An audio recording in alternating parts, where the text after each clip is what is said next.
আসসালামু আলাইকুম, কেমন আছেন সবাই? এই যে আমরা স্ক্রিনে দেখতেছেন, এটাকে বলা হয় ম্যাসকাট। ম্যাসকাট ফিল্ম ইন্ডাস্ট্রি থেকে শুরু করে ভিডিও এডিটিং এর প্রতিটা সেক্টরে এই ম্যাসকাটটা ইউজ করা হয়। আজকে আমি আপনাদের সাথে শেয়ার করব ছোট্ট একটা টিপস অ্যাবাউট ম্যাসকাট। চলুন তাহলে শুরু করা যাক। যদি ভিডিওটি ভালো লেগে থাকে অবশ্যই ফলো করে দিবেন অ্যান্ড শেয়ার করে দিতে ভুলবেন না। তো বেসিক্যালি আমরা যেটা করেছি যে আমরা এখানে দুইটা, আমি আবারও যদি করি তাহলে আমি জাস্ট ব্যাকগ্রাউন্ড আমরা রেখে দিলাম, ব্যাকগ্রাউন্ড আর শেপ অলমোস্ট এগুলো সবাই জানেন।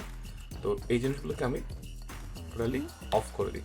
তো আমার যে কাজটা আমি করেছি, প্রথমে একটা ফর এক্সাম্পল যে কোনো কিছু লিখতে পারি, এ অর বি সি, এখানে আমরা চাইলে ইমেজও ব্যবহার করতে পারি, বাট ফার্স্ট অফ অল আমি ওয়ার্ড দিয়ে দেখাই, দেন আমরা কীভাবে সেখানে ইমেজ রিপ্লেস করতে পারি সেটা দেখাবো। তো আমরা এ নিলাম, এটাকে কন্ট্রোল ডি দিয়ে ডুপ্লিকেট করে সেখানে হয়তো আমরা বি লিখে দিতে পারি, দুইটাকে একই পজিশনে রাখলাম। দেন স্কেলটা হয়তো সার্চটা একটু বড় করে দিতে পারি। আমি অ্যাঙ্কর পয়েন্টটাকে সেন্টার করে নিলাম, অ্যালাইনমেন্টে গিয়ে দুইটাকে ধরে আমরা সেন্টার করে দেবো। তো I think centre same, but আমরা এখানে রাখবো না, আমি এখানেই রাখি। দেন আমরা যে কোনো একটা আপনার নাল অবজেক্ট নিয়ে নিতে পারি। সো নাল অবজেক্ট কি আপনারা অবশ্যই জানেন। নালের সাথে আমরা যদি এই দুটাকে প্যারেন্ট করে দিই তাহলে আমরা এই এ এবং বিকে আমরা চাইলে নাল দিয়ে কন্ট্রোল করতে পারি। সো আমরা এ আর বিকে সিলেক্ট করে জাস্ট এর সাথে প্যারেন্ট করে দিলাম। প্যারেন্ট করে দেওয়ার পর আমরা এখানে পজিশন অন করে নিলাম। এরপর এখানে একটা কিফ্রেম নিলাম, দেন এখানে এসে আরেকটা কিফ্রেম নিলাম।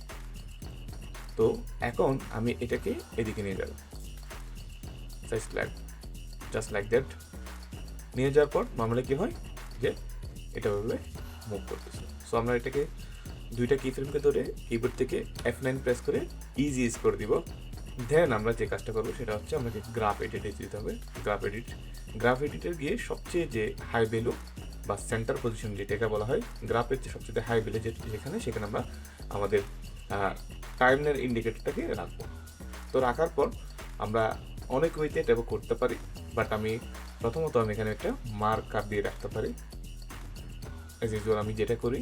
সো এরপর আমরা এদিকে একটু ধরে উপর দিকে তুলব, হয়তোবা এখানে যদি আমি ক্লিক করি কি ফ্রেম ভেলোসিটিতে গিয়ে আমরা এটাকে এদিকেরটা হচ্ছে এখানে এটা ইনফ্লুয়েন্স, আর এদিকেরটা হচ্ছে ইনফ্লুয়েন্স এখানে। তো আমি এটাকে 90 করে দিলাম অ্যান্ড এটাকেও 90 করে দিব। করে দেওয়ার পর ওকেতে প্রেস করবো।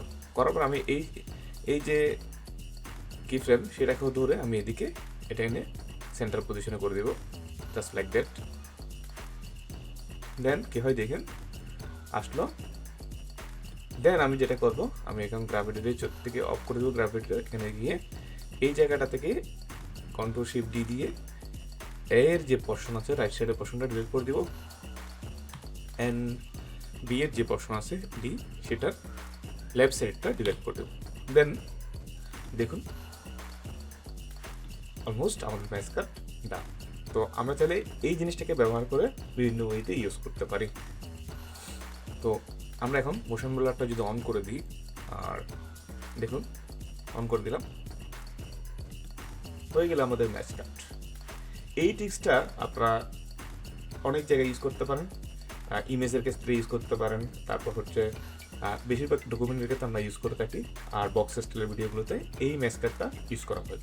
তো ভিডিওটি কেমন লেগেছে কমেন্ট করে জানাবেন, এবং যদি ভিডিওটি ভালো লেগে থাকে অবশ্যই আমাকে ফলো দিয়ে শেয়ার করতে পারেন। দেখা হচ্ছে নেক্সট ভিডিওতে।